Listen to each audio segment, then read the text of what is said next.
Hengki itu kesel, jadi masuk kayak ruang tunggu gitu, kayak ruang ganti gitu. Kesel, gimana sih, kenapa? Iya kemarin, kan kalau di sinetron tuh sering banget tuh actingnya sama tangan. Kesini ya. Ini ngomongin gini, karena jadwal berantakan banget kan. Terus kata Asradanya, acting nangis aja, kita butuh nangis gitu. Ditanya, nangisnya nangis mana? Nangis bahagia apa nangis sedih? Nangis sedih. Bener nangis sedih, iya. Konteksnya apa? Skripnya belum ada soalnya, tapi dibutuhin aja. Iya pokoknya nangis aja, nangis. Sedih ya, bener ya, sedih ya? Iya nangis sedih. Udah nangis sedih. Cut dapet kan. Pas dia tonton tayangannya, konteksnya tuh bahagia ternyata. Jadi dia marah-marah kan. Mana sih? Katanya nangis sedih. Kan gue jadi kelihatan tol, di pojokan ada lagi ngaji pakai Al-Quran kecil. Masih mikirin gitunya, bro. Mikirin duitnya aja. Lanjut ngaji. Wah, respect banget. Ini loh, maksud gue lagi ngaji. Masih mikirin itunya, bro. Mikirin duitnya aja. Auzubillahi minasyaitonirrajim. By the way, account gue menggambarkan gue nggak rajin ngaji ya, karena gue bukanya begini kan, harusnya begini ya, harusnya gini ya, kembali. Bego, gue bego.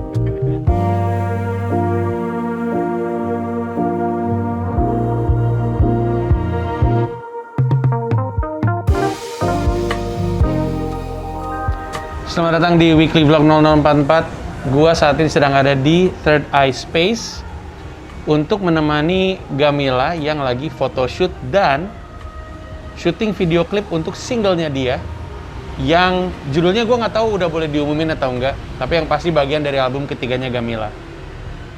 Kenapa di Third Eye Space? Karena yang foto dan yang bikin video klipnya adalah Pak E, atau Indonesia mengenal dengan nama Anton Ismail, yang ternyata sama-sama satu kolese sama gue Gonzaga, Pak E, De Brito, terus Borneo kesini karena dia gue kasih tahu yang ngerjain Anton Ismail, terus dia langsung, wah ini adalah bagian dari masa laluku, jadi dia datang ke sini dan ternyata emang dia pernah kesini. Terus sudah hari ini gue akan seharian di tempat ini, mungkin sampai malam, sampai selesai produksinya Gamila. Hadir di sini untuk nemenin Mila aja supaya Mila merasa aman dan ada yang familiar di sekitar dia, karena ini orang baru semua kan. Dan kadang-kadang gue bukan mesti ya, gue ngerasa perlu melakukan ice breaking biar semua orang enak sama-sama. Tapi kebetulan dari awal juga udah mixnya udah enak, jadi makanya sekarang Gamila udah mulai berproses, lagi photoshoot dan syuting. Saya ngopi aja di sini. Gimana mas rasanya ngeliat Mbak Mila dari awal bikin lagu sampai yang hari ini album ke-3? Gua adalah fans pertamanya, salah satu fans awalnya Mila sih. Dari zaman Mila tuh kerjanya emang cuman nyanyi aja, karaoke. Gue jatuh cinta sama Gamila kan gara-gara denger dia nyanyi. Oh iya? Iya, di karaoke. Happy Puppy. Kayaknya nggak romantis ya. Tapi dia lagi nyanyi lagunya Sarah McLachlan. When somebody loves me, everything was beautiful. Bagus banget. Lu tau gak kalau lu karaoke, lu datang karena lu pengen lucu-lucuan, ayo kita nyanyi Kahitna, iye gitu kan, atau tiba-tiba ada yang punya lagu favoritnya dangdut gitu, sehingga suasananya jadi riuh gitu. Tapi kalau ada Gamila dan Gamila nyanyi, semua orang diem untuk dengerin Gamila. Semua orang pengen, ayo dong Gamila, biar ada yang nyanyi, biar ada yang bisa nyanyi. Karena kan kadang-kadang kan lu butuh istirahat juga kan, terus ganti nama yang lain kan. Tapi setiap kali Gamila nyanyi, gue ingat pertama kali gue karaoke, ada 2 lagu yang dia nyanyiin, dua-duanya tuh 3. When Somebody Loves Me, terus dia nyanyi lagu What a Girl Wants, Christina Aguilera. What a girl wants, what a girl needs. Terus dia nyanyi lagu Mariah Carey, Emotion. Ada, itu juga lagu keren banget. Gamila Mariah Carey banget, dia suka banget Mariah Carey. Di antara begitu banyak musisi, Mariah Carey salah satunya, Whitney Houston juga. Nah jadi gue udah mengagumi Mila secara musikalitas dari lama. Tadinya hanya dari kualitas suara. Lalu gue ada bersama dengan Mila waktu Mila ikutan Popstar, audisi Popstar. Iya, gue juga ikutan Popstar. Emang belum pernah cerita gue? Belum pernah cerita? Oke, gue kaget. Gamila Popstar kan sebelum ada Indonesian Idol, sebelum ada AVI, itu Popstar dulu tuh, Popstar yang pertama. Nah, Mila ikutan audisi Popstar Bandung. Gua tuh datang untuk nemenin aja, persis kayak yang gua lakuin sekarang. Gua datang cuma untuk nemenin. Tapi Gamila deg-degan minta ditemenin sampai dalam. Yang masuk ke dalam cuma boleh peserta. Ya akhirnya terpaksa gue sosokan ikutan audisi. Gue nyanyi lagu ini. Di depan gue nyanyi lagu enggak, gue nyanyi ini It's Gonna Be Me. And sing. Habis gue pikir ini kan pop banget. Bonar ini kan Borneo ini kan pop gitu. Pop apa ya? Pop. You might have been hurt, babe. There ain't no lie. Kebetulan kan emang Baji tampil ya. Gue impersonate aja gitu, impersonate boy band. Beneran lucu-lucuan dong, masuk gue. Ada screening gitu kan, ada screening pertama, screening kedua. Di dalam gue nyanyi lagu This Is How We Do It, Montel Jordan. This is how we do it. Abis itu kan gue Baji tampil ya. Peserta audisi itu satu lorong tuh duduk semua. Pas giliran gue nyanyi di depan, ayo silakan. Gue langsung jalan-jalan kayak gue lagi konser. This is how we do it. Terus gitu semuanya, this is how we do it. Gitu semuanya. Nah. Wah, itu seru banget sih, gila. Tapi gue sebenarnya cuma pengen masuk untuk nemenin Mila karena abis lolos audisi yang penyaringan pertama, abis itu lu mesti ngantri lagi, abis itu lu masuk lagi. Jadi emang tense banget kan. Gamila kan mudah sekali untuk deg-degan, untuk panik. Terus waktu gue audisi di dalam, ternyata diterima juga. Akhirnya gue sama Gamila lolos di audisi hari pertama, ada audisi hari kedua. Nah, di audisi hari pertama menuju hari kedua, si Popstar bikin off-air activation di BSM Bandung Supermall. Bikin stage. Peserta-peserta audisi yang oke disuruh nyanyi di situ. Gua sama Gamila disuruh nyanyi. Nyanyinya Lea Salonga dan Brad Kane, We Could Be In Love. Anyone who's seen us knows what's going on between us. Iya, okay. It doesn't make a genius. Brad Kane sama Lea Salonga tuh yang nyanyi di lagu Aladdin. A Whole New World, yang ngisi suara kartunnya. Terus gue nyanyi di situ. Terus anak-anak Rock FM Bandung ngeliatin, terus mereka bilang, si Panji, tapi di situ kelihatan nggak bisa nyanyinya gue. Sebenarnya sih bagus, tapi si Panji ngapain ada di situ? Hari keduanya gue audisi. Nah, itu hari epicnya, itu hari yang masuk TV soalnya. Dan gue ketemu sama salah satunya Imaniar. Imaniar tuh salah satu juri Popstar. Jadi waktu itu jurinya ada dari orang trans, ada Popstar, ada Imaniar, sama ada satu lagi siapa gue lupa. Disitulah gue dites sama Imaniar, disuruh nyanyi suara 2 dan suara 3. Jadi misalkan Imaniar nyanyi lagu misalnya nyanyi lagu apa ya? Misalkan nyanyi Halo Halo Bandung, terus gue disuruh nyanyi suara 2 dan suara 3. Kebetulan gue bisa karena gue SMA akapela kan. Tapi namanya juga orang kan ekspresif ya, Bur. Jadi gue nyanyi itu mukanya tuh yang gitu-gitu. Orang-orang pada ketawa. Imaniar bilang, "Kamu nih mau jadi penyanyi, mau jadi pelawak?" Terus gue bilang, "Penyanyi yang bisa ngelawak."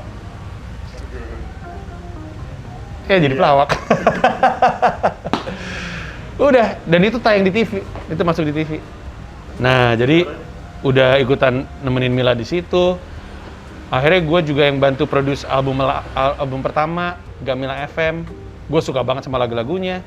Album kedua, Ogiti Yamil, juga gue suka banget sama lagu-lagunya. Sekarang adalah album ketiga. Dan sama prinsipnya seperti gue atau siapapun yang gue anjurkan untuk berkarya. Kita mah peduli amat sama traction gitu, sama apa kata orang. We make art the way we want to make it aja gitu, bikin. Cause you'll never know, kadang-kadang 1 atau 2 lagu yang membuat tiba-tiba diar gitu. Tanggung jawab kita ya berkreasi terus aja. Nah, ini adalah salah satunya. Yang terus terang album sekarang tuh level keseriusannya dalam mencoba untuk memasarkan tuh lebih niat. Kayak contohnya BKC ini, Pak Lale Elmanino dan segala macamnya, jadi lebih serius aja gitu.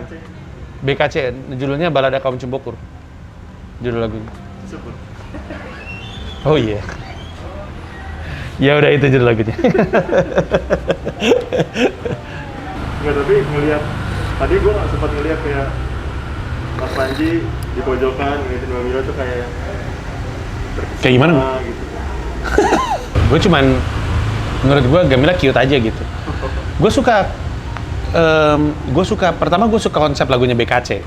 Itu sangat gue dan sangat Gamila. Orang kalau tahu lagunya Gamila, even though she does not say it, ada banyak hal-hal nostalgic di lagu-lagunya. Dari album pertama, album kedua. Gamila FM aja itu nostalgic kalau lu pikir-pikir. Ini bukan era radio, nobody really listens to radio gitu. Terus kayak Gamila mencoba untuk meng-capture itu dalam sebuah album gitu. Terus artworknya juga banyak yang mewakili masa lalu. Salah satu lagu dari album pertama yang disukain banyak orang tuh judulnya Something From My Youth. Lagunya Swing, silakan dicari di Spotify juga ada. Artworknya, dia memadukan dua hal yang dia suka waktu dia kecil. Unicorn, sama chandelier. Chandelier juga 80s banget kok. Dulu rumah-rumah orang kaya selalu ada chandelier, tau gak sih? Lampu-lampu kristal gitu. Itu zaman dulu banget ya. Kalau zaman sekarang kan gak ada yang kayak gitu. Terus desainnya adalah siluetnya unicorn, dalamnya tuh chandelier. Pernah ngeliat gak? Pernah. Bagus. Ya jadi emang nostalgic. Nah terus di lagu ini dia bener-bener soundnya tuh 80s banget gitu. Pas lu masuk lu denger ini 80-an, apalagi pas masuknya itu Whitney Houston. Jadi gue suka sama lagunya unik, lagunya catchy. Terus dipadu-padankan sama Pak E waktu present konsepnya, Gamila langsung pas denger pertama kali, orang kan berhati-hati ya, present kan berhati-hati, semua orang mendengarkan pengen tahu Gamila reaksinya apa. Gamila reaksinya ini 85% sih udah bungkus di kepalaku gitu, dia udah suka gitu. Dan habis itu dia kalau lo lihat photoshootnya belakangan ini, itu juga dia foto kayak Debbie Gibson, foto kayak Mariah Carey, foto kayak Whitney Houston, foto kayak penyanyi, foto kayak Vina Panduwinata. Habis itu tadi bajunya tuh baju 80s banget gitu, kayak blazer yang ininya tuh masih ada paddingnya, itu kan rambutnya juga keriting-keriting gitu. Lucu aja, I find it cute gitu ngelihat Gamila. Gamila selalu suka role playing, selalu suka. Video klip dia yang pertama yang Indonesian Girl, itu dia jadi 4 karakter dalam satu video klip. Ada juga di YouTube Indonesian Girl. Jadi 4 karakter dalam satu video klip. Jadi Gamila selalu suka dressing up, selalu suka role playing. Dan ya lucu aja ngelihat dia masih jadi orang yang sama gitu. Masih jadi orang yang seneng dressing up, seneng role playing gitu-gitu. Find it interesting. Cuman gue tahu Gamila tuh angetnya tuh pelan kalau sama orang baru gitu. She tries, angetnya pelan. So I just wanna make her. Untung tadi ada Priska. Gua nggak perlu ngarahin lebih lanjut. Gamila cuma butuh ada orang yang dia kenal di deket dia untuk dia mintain sesuatu. Jadi kayak dia kayak tadi dia ngeliat gua, AC-nya kedinginan, gua benerin. Tadi dia ngeliat Priska minta kaca dibawain. Karena sisanya kan dia nggak kenal untuk minta tolong gitu. Tapi kalau lu nggak terlalu kenal Pak E, lu agak hati-hati juga ya, karena ya kan Pak E kan ngomongnya kan ngambilnya selalu ngambil pelan gitu suaranya. Jadi agak takut juga gitu kalau nggak terlalu kenal banget.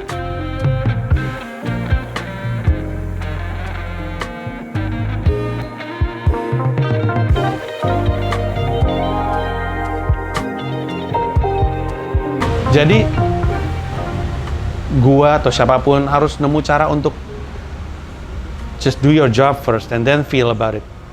Terus setelah itu you can feel anything. You know, mau sedih, mau nggak sedih. Apalagi gue pernah kan waktu itu manggung di acara yang kapasitasnya 500 yang datang 27 orang atau 25 orang. Itu kalau misalkan gue manggungnya setengah-setengah, kasihan banget tuh 25 orang yang datang. Pernah cerita nggak sih gue? Di FX tuh. Yang gara-gara ada demo?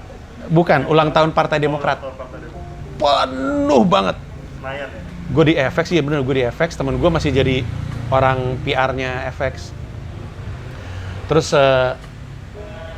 udah ngomong dari kapan tahu, udah ngumumin penjualan tiket hari H. Makanya gue sekarang udah nggak pernah lagi jual tiket hari H kan. I want to know the number way before gitu. Ulang tahun Partai Demokrat maksud. Penuh banget. Itu sampai featuring gue itu nggak bisa muter balik. Jadi dia tuh kan FX sebelah sini kan, dia datang dari sebelah sana, dia turun di tengah jalan, nyebrang, lari-lari. Featuring gue pada telat, yang nonton nggak ada, karena udah nyerah, udah macet, udah balik aja deh gini. Gitu. Jadi karena gue pernah manggung yang sepi dan gue pernah manggung yang banyak, gue bisa bilang bahwa samain aja emosi lo gitu, samain aja, you're a professional, doesn't matter. Gue pernah ngeliat Enda Henresa manggung di acara yayasan gue di Plaza Indonesia Extension. Kan Yayasan Pita Kuning kan salah gue. Iya benar, Yayasan Pita Kuning kan sering kerja sama artis kan biar narik crowd gitu. Tapi tempat yang kami pakai waktu itu Plaza Indonesia Extension, di saat Plaza Indonesia Extension itu masih baru banget. Sepi banget, masih sepi banget awal itu. Itu gue ngeliat Enda Henresa manggung di depan mungkin cuma 4 orang atau 5 kalau gue nggak salah. Itu total bagus lah, tapi gue nggak ngerasa ada value-nya tuh waktu itu ngeliat Enda Henresa manggung depan 5 orang bagus, gue nggak ada value-nya. Weekend-nya kami manggung di Java Jazz, Gamila manggung di Java Jazz, gue manggung di Java Jazz. Enda Henresa manggung di Java Jazz, di depan dia penuh banget, sama bagusnya. Di situ gue ngerasa, ini Enda Henresa yang nonton 5 sama yang nonton ratusan ini, sama bagusnya, sama persisnya apa gimmick-gimmick tau kan dia tuh suka yang gini-gitu, sama persis. That's a fucking professional. But it also means that you love what you do, right? Regardless. Karena lu suka apa yang lu lakuin, lu suka lagu lu suka performance lu, mau yang nonton 5 atau 500 orang, karena lu suka ngelakuinnya, ya kerasa aja gitu. Tapi gue ngelihat Enda Henresa, ketika gue ngelihat di Java Jazz, penampilannya persis kayak waktu di acara Pita Kuning, gue jadi lebih apresiatif sama apa yang mereka pertontonkan di Pita Kuning, karena ternyata, wow, yang nonton 5 orang ternyata manggungnya sama. That's crazy. Apa yang dibutuhin untuk sampai level itu, Mas? Banyak sih, tapi yang pertama, kalau tadi kan gue sempat bilang ya, kalau lu suka apa yang lu lakuin, harusnya itu ke bawah. Harusnya itu salah satu yang people don't give credit to this person, tapi Mongol dimanapun dia manggung sama solidnya. Karena emang dia orangnya kayak gitu. Emang kayak begitu orangnya gitu. So, dia nggak menjadi orang lain ketika dia di atas panggung. So it's either he's a professional, which is weird karena gue tau orang akan bilang, oh Mongol kan suka double job dan ngilang segala macam. But when he's on stage, probably the best in the business gitu. Jadi satu, you gotta love your art gitu, supaya lu bisa konsisten gitu. Bahwa lu ngelakuin itu karena lu suka gitu. Lu ngelakuin itu bukan untuk dapat sesuatu dari orang gitu. Makanya banyak banget orang yang jadi stand up comedian tuh, gue bilang, lu tuh naik ke panggung tuh kenapa? Kalau lu naik ke panggung untuk menghibur orang, ya oke, naiklah ke atas panggung jadi stand up comedian. Tapi banyak yang naik ke atas panggung bukan pengen jadi stand up comedian, pengen dilihat. Dia pikir mediumnya stand up comedy. Dan kalau misalkan dia naik ke atas panggung karena pengen dilihat, yang ngelihat dikit ngaruh ke dia. Jadi satu, lu harus suka dengan apa yang lu lakuin.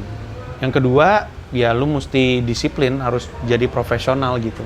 Karena lu nggak akan pernah tahu 5 orang yang nonton saat itu mungkin akan ngasih peluang lain lagi gitu. Kayak cerita 5 menit gua, 5 menit yang mengubah hidup. Ya kita nggak tahu saat itu 5 orang, tapi 5 orang ini bisa jadi puas banget sama apa yang kita lakukan, lalu dia cerita ke lebih banyak orang gitu. Tapi sebenarnya sih buntutnya ke pengalaman gue ngeliat ada sebuah poster. Posternya tuh poster rapper manggung di festival kosong. Atasnya, terus di bawahnya festival tapi penuh.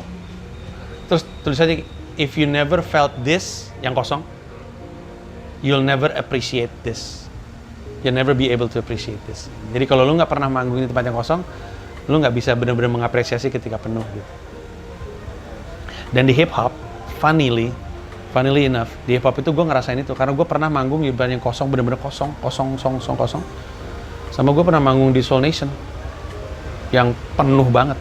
Kan ada si James tuh. Ya, tahun 2019, I guarantee, karena yang ngomong Eki juga, panggung gue tuh panggung paling penuh. Ada kombinasi orang mau nonton ini juga, bubaran apa dan mau nonton apa gitu waktu itu. Gue di panggung sebelah kiri. Dan ada kombinasi lagu Kami Tidak Takut baru meledak karena waktu itu Indonesia Unite. Tapi penuh banget. Dan itu tahun yang sama tuh.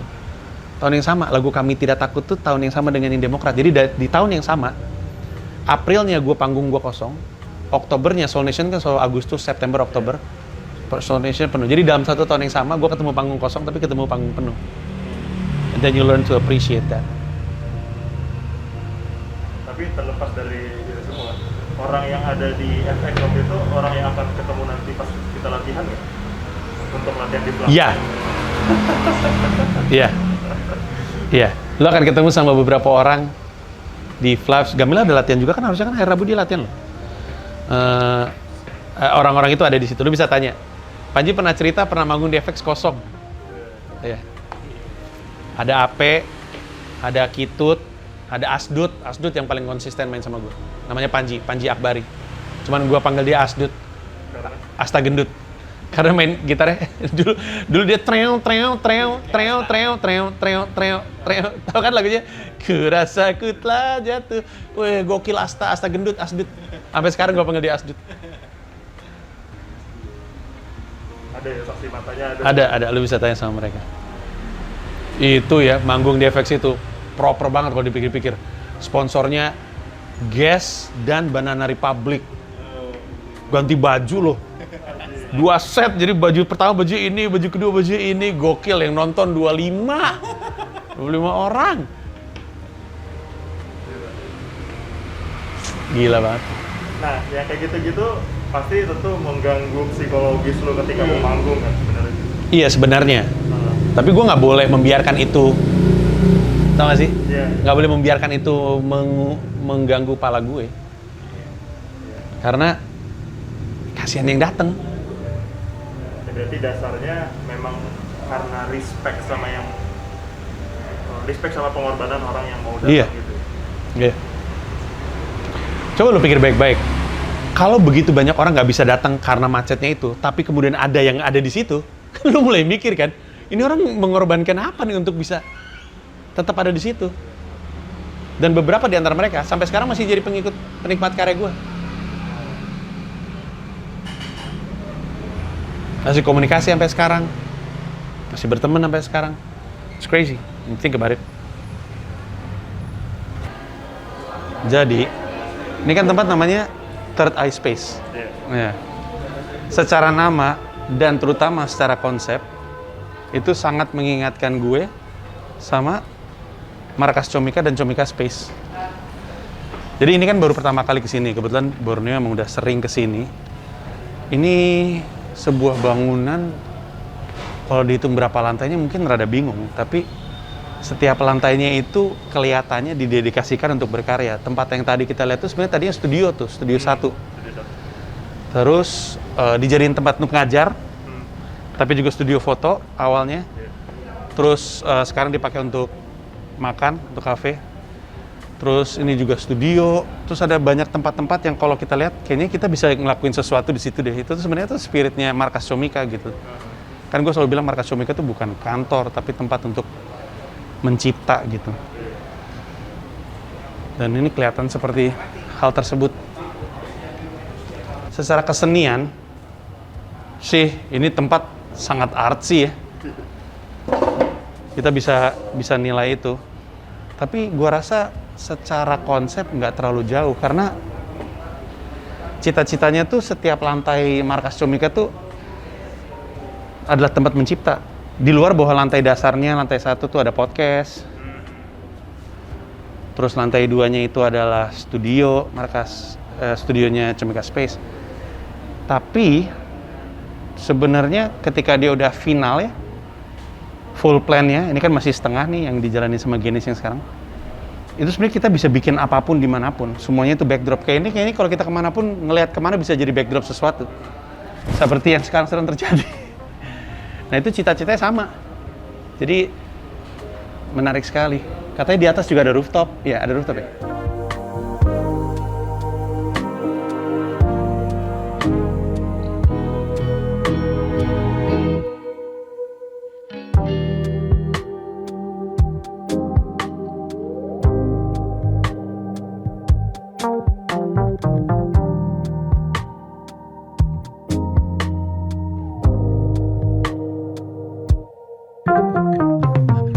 Nyeritain Wila yang cemburu sama apapun itu.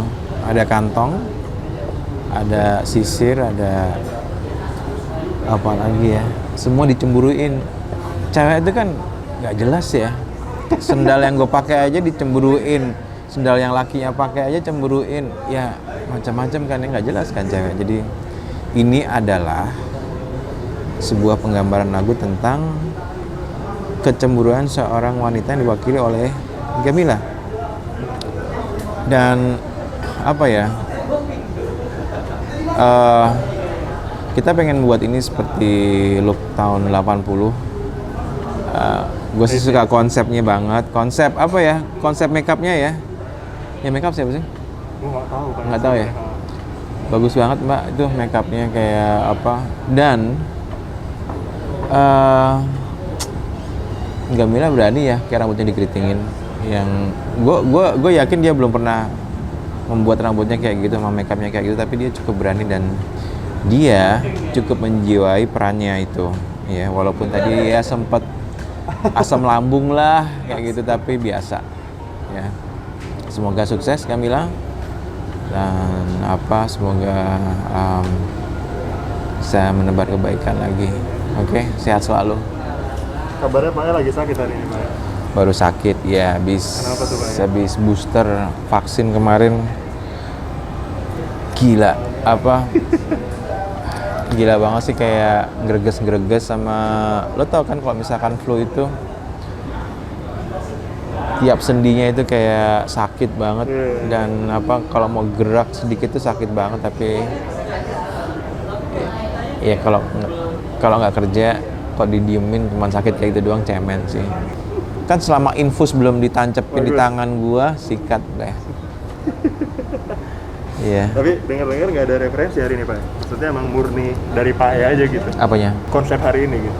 Konsep hari ini? Iya. Oh Maksudnya enggak, saya nggak ada referensi kan? memfasilitasi apa yang diinginkan oleh Gamila sebenarnya kan. Gamila pengen kayak 80s kan. Agung yang ngomong loh. Agung yang ngomong kan. Dia pengen kita bawa ke apa, city pop Jepang 80s. Ya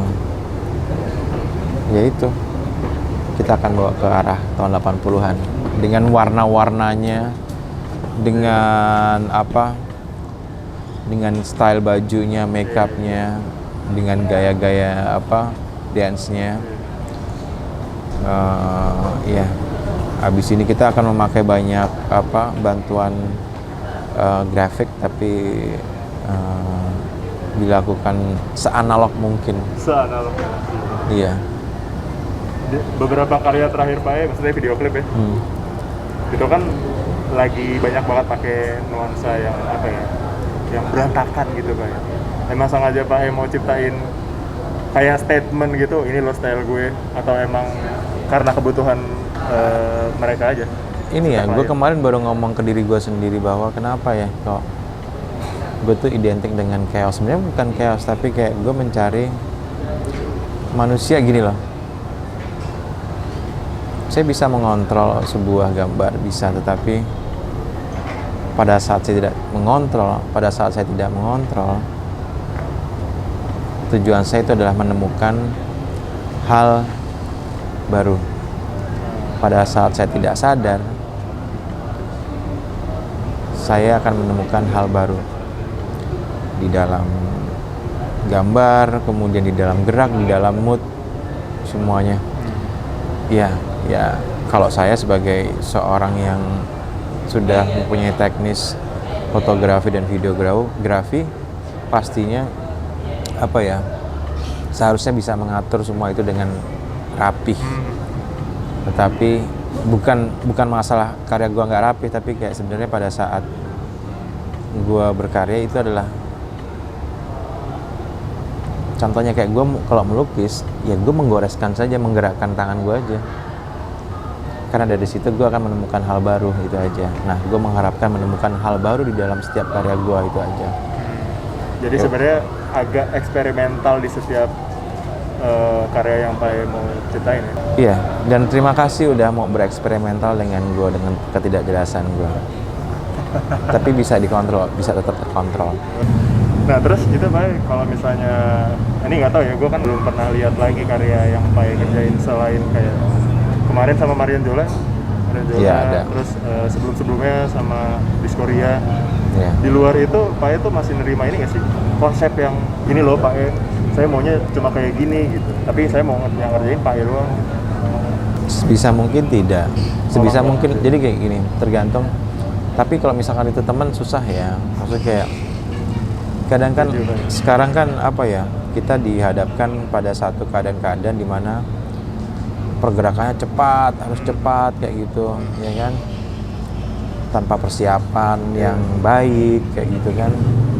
Yang penting kejar tayang deh, yang penting keluar dulu deh udah pokoknya karyanya. Itu ya.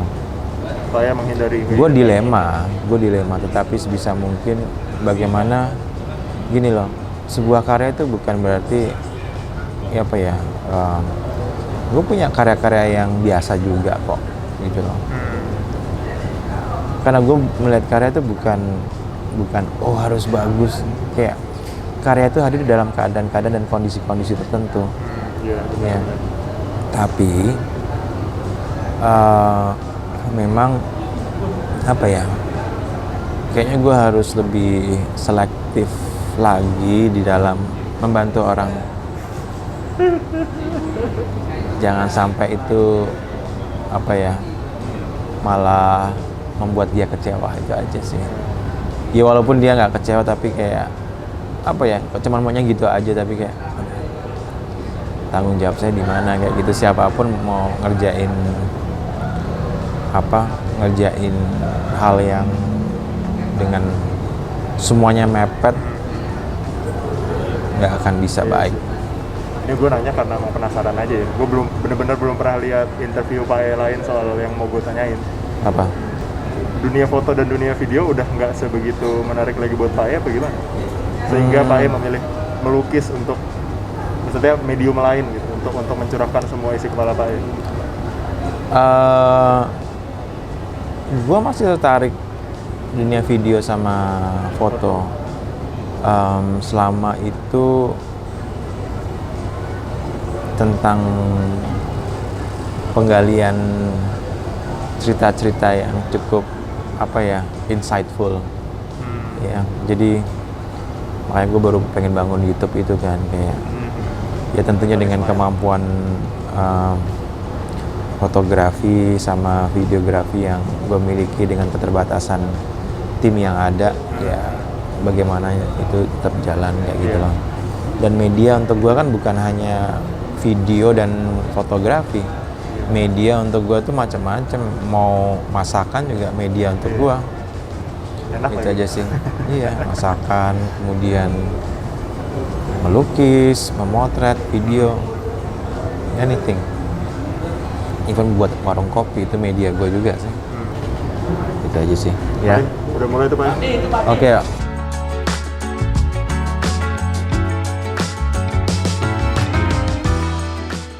Jadi kita masih di Third Eye Space, syuting video klipnya Mila masuk ke look ketiga kalau gue nggak salah. Emang rencananya 3 look, rencananya sampai jam 9, tapi kalau masih sempat, gue sama Mila mau coba nyolong 2 look lagi yang lebih casual. Kita lihat aja keburu atau enggak. Ini hari yang cukup panjang, bahkan Mila tadi sempat sakit. Jadi gue sempat jadi pawang Mila. Gue jadi kayak pengobatan alternatif gitu tadi, naruh tangan di punggungnya Mila karena anget kan. Orang kalau nggak tahu gue lagi ngapain tuh, ilmu atau apa, gue taruh tangannya biar anget punggungnya. Karena keringet dingin gitu, lo tau kalau lu mah terus pusing keringet dingin gitu. Deg-degan. Iya, terus akhirnya udah selesai, terus lanjut lagi ya. Nah, kita lihat aja jadinya seperti apa dan kelar jam berapa. Yang pasti Mila photoshoot dan syuting video klip sama Anthony Ismail sih sesuatu yang kami nggak sabar untuk kasih lihat ke lu juga yang nonton. Menurut Mas Panji tadi ketika ngeliat Pak E secara langsung, menurut Mas Panji gimana? Gue baru pertama kali ngeliat Pak E berproses. Jadi pertama kali ngeliat dia berproses tuh lagi ngerjain video klip. Jadi unik aja gitu untuk gue. Gue kan cenderung tertarik sama kreator, apalagi yang usia karirnya panjang, pencapaiannya udah luas, pengen tahu dia kalau kerja seperti apa. Menarik sekali. Gue nggak punya ekspektasi apa-apa, jadi ngelihat dia berproses, terutama sama Mila ya, yang juga baru kenal, menyenangkan. Kalau gue nemu banyak dari orang-orang yang kayak jadi yang bintang tamunya acara Asus tuh, Dari episode ke episode gue selalu dapat banyak sekali ilmu baru ya. Gue curiga dari Pak juga hal yang sama. Tapi menarik kan? There has to be a method behind the madness gitu. Kacamata luar ngeliatnya chaos sekali gitu, tapi jangan-jangan it's not really chaotic gitu. It seems like it's chaotic, but it's not really gitu. It seems chaotic karena kita nggak tahu proses di baliknya, proses berpikirnya. Tapi itu yang menarik kan untuk dicari tahu gitu. 0044. It's a Sunday evening and we're still hustling because we love what we do what we love. Work-life trampoline, baby. Work-life trampoline.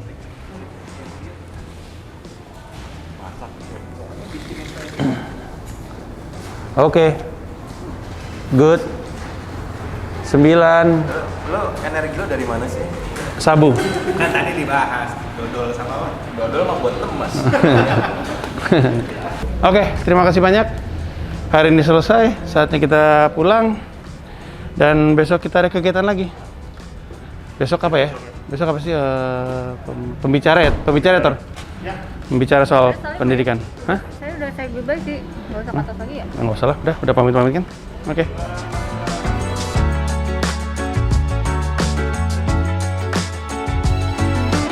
Pertanyaan 11, bagaimana agar anak tidak kehilangan masa-masa bermain dan bersosialisasi dengan lingkungan? Ini menarik sekali. Pertama kita mesti definisikan ya, bahwa lingkungan itu sekarang nggak berarti hanya lingkungan fisik.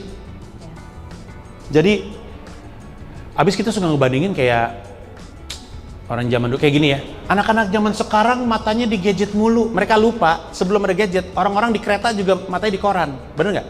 Lupa nih kita. Tapi coba cari foto-foto zaman dulu. Biasanya orang di kereta tuh semuanya juga diem. Nggak ada gadget kan bukan membuat orang satu kereta ngomong satu sama lain. Mereka juga asik sendiri. Cuman dulu bacanya koran, semuanya di koran. Sekarang di gadget gitu. Jadi saya mau bilang bahwa lingkungan itu nggak mesti selalu dipaksakan lingkungan fisik. Betul itu harus tetap ada. Tapi bukan berarti ketika mereka ada di dunia digital, mereka tidak bersosialisasi. Bukan berarti ketika mereka di era digital, mereka nggak punya lingkungan. Bisa jadi lingkungan dan dunia sosial mereka jadi jauh lebih luas karena mereka lagi ngelihat sesuatu yang ada di tangan mereka. Jadi itu satu. Dan sisanya adalah memang bermain itu harus diperjuangkan. Saya kemarin baru ngobrol sama anak saya, nangis dia. Karena dia bilang, hal-hal yang membuat aku bahagia harus didorong ke samping karena ada hal-hal yang tidak membuat saya bahagia, sekolah dan segala macam. Terus saya paham dan saya mau membantu dia dengan bilang bahwa Po, ayah juga mau bantu kamu untuk lebih banyak bermain. Tapi kamu udah SMP kelas 3, kamu harus mampu untuk mengelola waktunya sendiri. Jadi dia tahu kadang-kadang waktu bermainnya itu menghilang karena dia sendiri juga nggak pintar dalam mengelola waktu. Tapi makanya saya bilang, waktu untuk bermain itu sesuatu yang harus diperjuangkan oleh anak dan oleh kita yang dewasa gitu. Orang tua mesti tahu bahwa itu tuh krusial untuk anak-anak, memberikan waktu untuk mereka untuk bermain. Karena ini titipan dari saya, semoga diterima. Kalau mau sukses, harus tahu dunia yang kita bisa dan dunia yang kita suka dan cari perpotongan di antaranya. Saya ulang ya. Kalau kita mau anak kita sukses, kita mesti bantu anak kita tahu apa yang dia bisa dan apa yang dia suka. Lalu kita cari, ini dunia kebisaan dan dunia kesukaan ini perpotongannya di tengah-tengah itu apa. Kebisaan itu kompetensi, biasanya dapatnya di sekolah. Kesukaan itu kadang-kadang datangnya bukan dari sekolah. Makanya ruang untuk nyari kesukaan itu krusial. Nyari kesukaan dapatnya dari main. Nyari kebisaan dapatnya dari sekolah. Nah kalau mau sukses, bantu anak kita tahu dia bisanya apa, kompetensinya apa. Bantu anak-anak untuk tahu sukanya apa, lalu cari perpotongan di tengah. Kalau anak-anak cuma tahu dia bisanya apa, tapi nggak tahu sukanya apa, dia bisa kerja di sebuah perusahaan, tapi nggak suka. Dan dia akan menghabiskan 30 tahun dari karirnya ngelakuin sesuatu yang dia nggak suka. Bisa, tapi nggak suka. Sebaliknya, kalau dia cuma main mulu, nggak sekolah, taunya cuma apa yang dia suka, dia nggak tahu apa yang dia bisa. Dia masuk ke sebuah perusahaan yang dia suka, tapi dipecat karena kebisaannya nggak masuk. Nah, jadi bantu anak untuk tahu kebisaannya apa dengan cara belajar di sekolah. Bantu anak memperjuangkan supaya dia tahu sukanya apa dengan membela waktu untuk dia bermain. Gitu kurang lebihnya. Setuju banget. Jadi nyari tahu apa yang dia suka dan dia bisa. Bisa, betul. Luar biasa. Oke, kita lanjut ke Emang saya pertanyaan. luar biasa. Yes, tepuk tangan untuk Mas Maci lagi.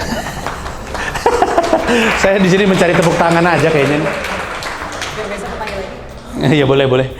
Ini kan Tanato Foundation kan udah puluhan tahun ya. Masa baru sekarang ngasih saya job? Untuk puluhan tahun selanjutnya. Oke. Pertanyaan selanjutnya, saat ini yang diharapkan adalah anak-anak punya cita-cita profesi yang saat ini belum ada atau masih baru. Nah, bagaimana cara mengarahkannya nih? Nah, siapa ini yang nanya bagus pertanyaannya? Akhirnya, Betul sekali. Jadi ada banyak ada banyak profesi di masa depan yang belum ada sekarang. Jadi menyiapkannya untuk sana kan bingung kan? Iya, kayak saya juga nggak tahu bahwa saya bisa dapat duit dari nge-tweet. nggak ada yang mendidik saya atau jadi content creator. Nah, tapi itulah kenapa anak-anak tuh sebaiknya dibiasakan untuk bisa mengisi kertas kosong daripada ngisi titik-titik. Karena ngisi titik-titik tuh butuh ngafal. Ngisi kertas kosong tuh membutuhkan kemampuan untuk berkreasi gitu. Kreasi itu membutuhkan pengidean. Bukan cuma ide doang. Ide tuh datang dari wawasan. Kalau wawasannya nggak luas, ya nggak punya ide. Idenya itu aja gitu. Jadi memastikan anak punya wawasan yang luas, supaya memastikan anak punya ide, tapi mempersiapkan anak supaya bisa eksekusi idenya. Dan memastikan anak untuk nggak takut salah. Kalau ngisi titik-titik, soalnya gampang cara ngukur salahnya gitu. Kalau nggak sesuai dengan yang dihafalin, ya udah salah. Tapi berkreasi, ngukur benar dan salahnya itu susah loh. Susah sekali. Nah jadi, untuk memastikan anak-anak kita siap menyambut era di masa depan dan profesi-profesi yang belum ada sekarang, kita mesti nyiapin anak untuk siap mencipta, siap melakukan sesuatu dari nol. Dan itu yang akan membantu mereka kemudian masuk ke profesi-profesi yang kelak baru ada. Karena ngafal sesuatu yang belum ada, buat apa? Apa yang mau dihafal? Kalau belum ada kan? Kebayang nggak? Kalau saya waktu sekolah SD, saya kan lulus 97. SD tahun berapa ya? 80-an lah. Hah, lama sekali ya. Waktu saya SD, nggak ada pertanyaan sebutkan 10 YouTuber yang udah dapat diamond play button. Belum ada zaman itu. Nggak ada yang bisa saya persiapkan. Sekarang profesinya YouTuber, valid lagi jadi YouTuber. Nah jadi buat apa memaksakan anak cuma bisa ngisi titik-titik? Kalau kita tahu, skill untuk ngisi titik-titik sebenarnya hanya menghafal. Ya, kalau matematika sih nggak ya, logika dan segala macam ya. Tapi secara umum kita tahu apa yang saya maksud. Makanya bantu anak-anak supaya bisa ngisi kertas kosong untuk menyambut masa depan nanti. Panji untuk Menteri Pendidikan. luar biasa sekali. Panji untuk Menteri Pendidikan. Allah.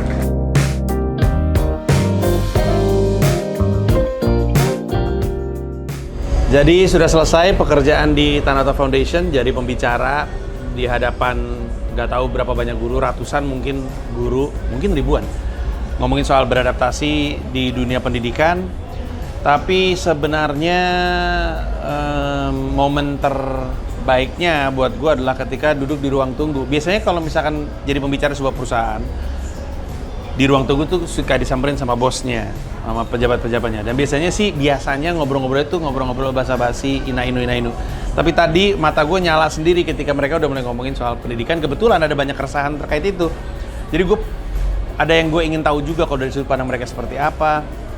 Dan gue teringat beberapa isu pendidikan yang rencananya akan jadi pembahasan gue di Ternyata Ini Sebabnya. Gue lagi nyari jembatan untuk nyambungin dua topik besar. Dan gue ingin masukin topik pendidikan juga ke dalam set tersebut, tapi bingung urutannya seperti apa. Akhirnya pembicaraan soal stunting itu yang akan jadi jembatan. Nanti akan gue masukin. Habis itu sekarang ya balik karena udah selesai urusannya. Terus apa lagi? Nggak ada lagi. Paling gue nanti keluar lagi pas mau ada latihan untuk nge-rap.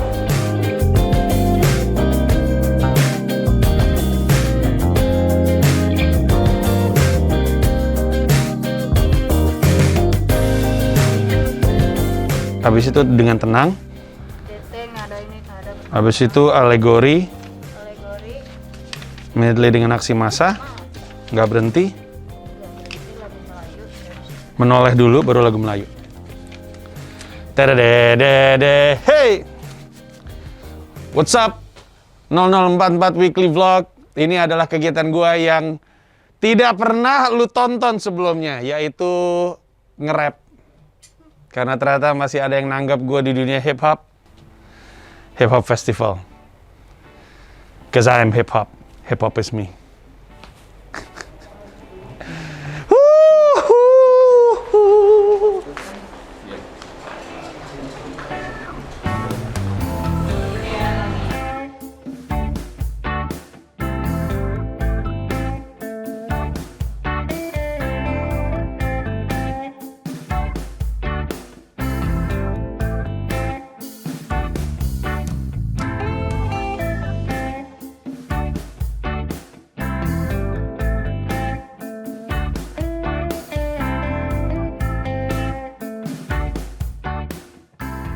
Ini namanya Panji Akbari Kautsar.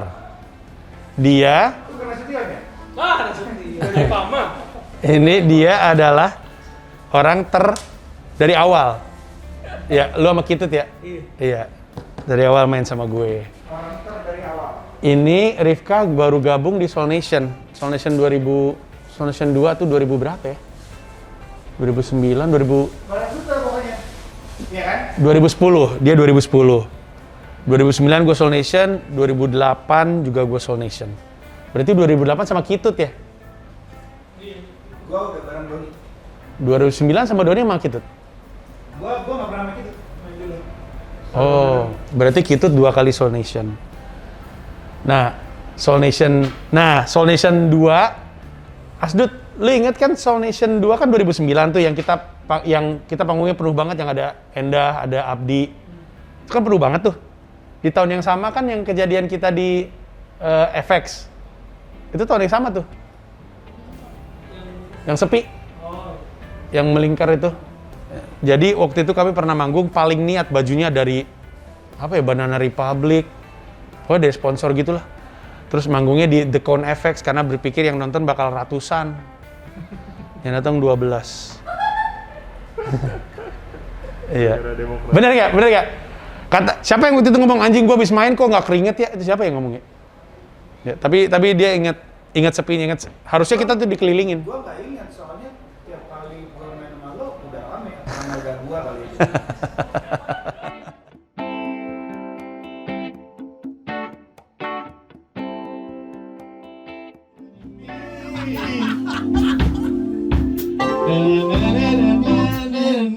In a crazy way. Whatever it is that you do when you do what you do to me. But you're looking around in such a crazy way. Now my heart starts beating triple times with thoughts of loving you on my mind. I can't figure out just what to do when the cause and cure is you. I get so weak in the knees, I can hardly speak. I lose all control, and something takes over me. In a day, you look so amazing instead of me. I want you to stay here with me by my side. I swallow all your love is so sweet and knocks me right off of my feet. Can't explain how your love, it makes me weak.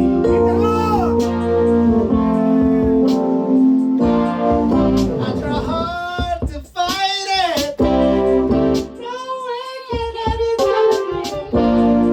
Your love so sweet. Got me at my feet. I get so weak in the knees, I can hardly speak. When I get to do something, something takes over me. And the day you look so amazing. I want you to love is so sweet and drives me right off my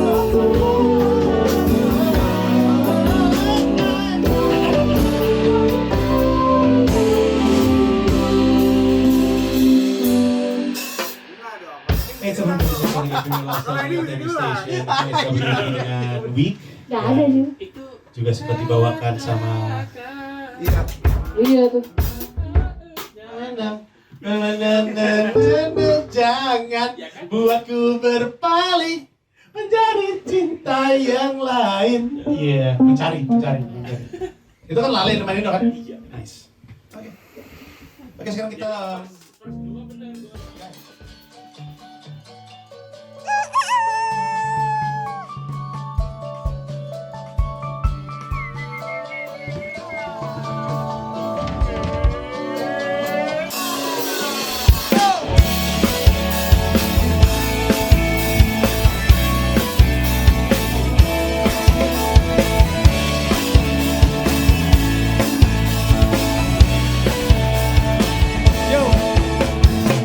bangun pagi, buka jendela di bukit tinggi, udara segar masuk ke kamar rebahan bentar.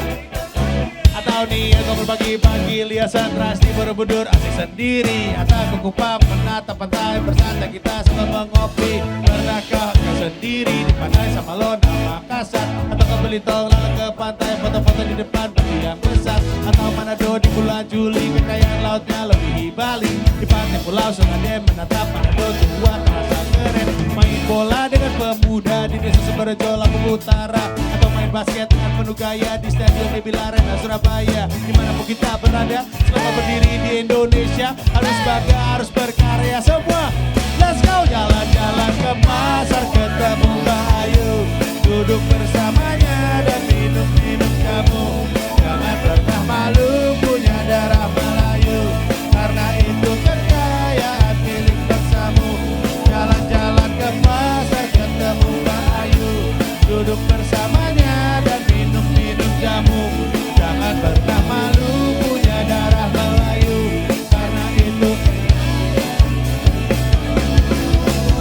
banyak orang di Indonesia hanya pergi ke kota-kota yang sama, libur ke Singapura atau ke Malaysia, weekend ke Bandung, pulang ke Jakarta, hanya tahu tentang Indonesia dari berita TV dan koran saja. Koper puisi dengan baju banyak destinasi yang bisa dituju. Pernah ke seorang kawan, kopi kota susu jahe di Bandungan, atau di Medan, ke nelayan, nikmati seporsi pengen durian. Sempat kerentuk meluncur ke Padang makan sate pada Mas Syukur, atau di Malang duduk dan tenang dengan sesak hangat kue dan secang. Apabila kau ragu untuk menjelajahi negerimu, perjalanan pesawat akan mati kecuali Papua hanya setidurmu. Siapa lagi kalau bukan kamu yang jadi duta untuk bangsamu, negeri yang kaya kamu pun tahu.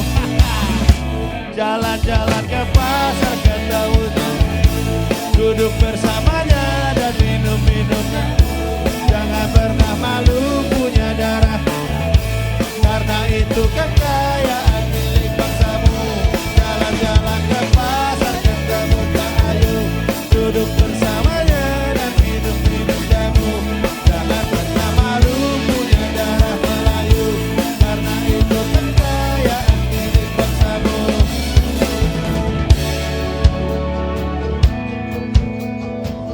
Terima kasih banyak semuanya, terima kasih Flav dan lalu segala macam. Mari kita tutup dengan tepuk tangan sama-sama. Yuk keprok produk semuanya.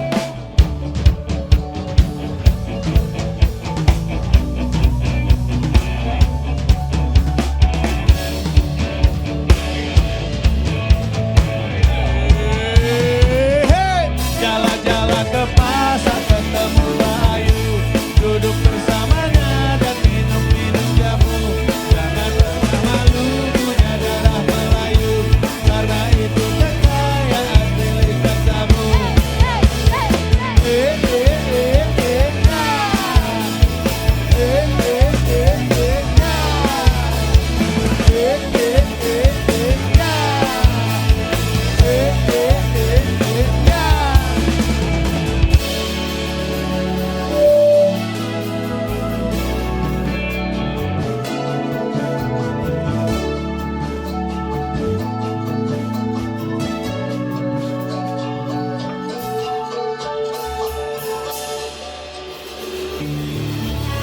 Make that change.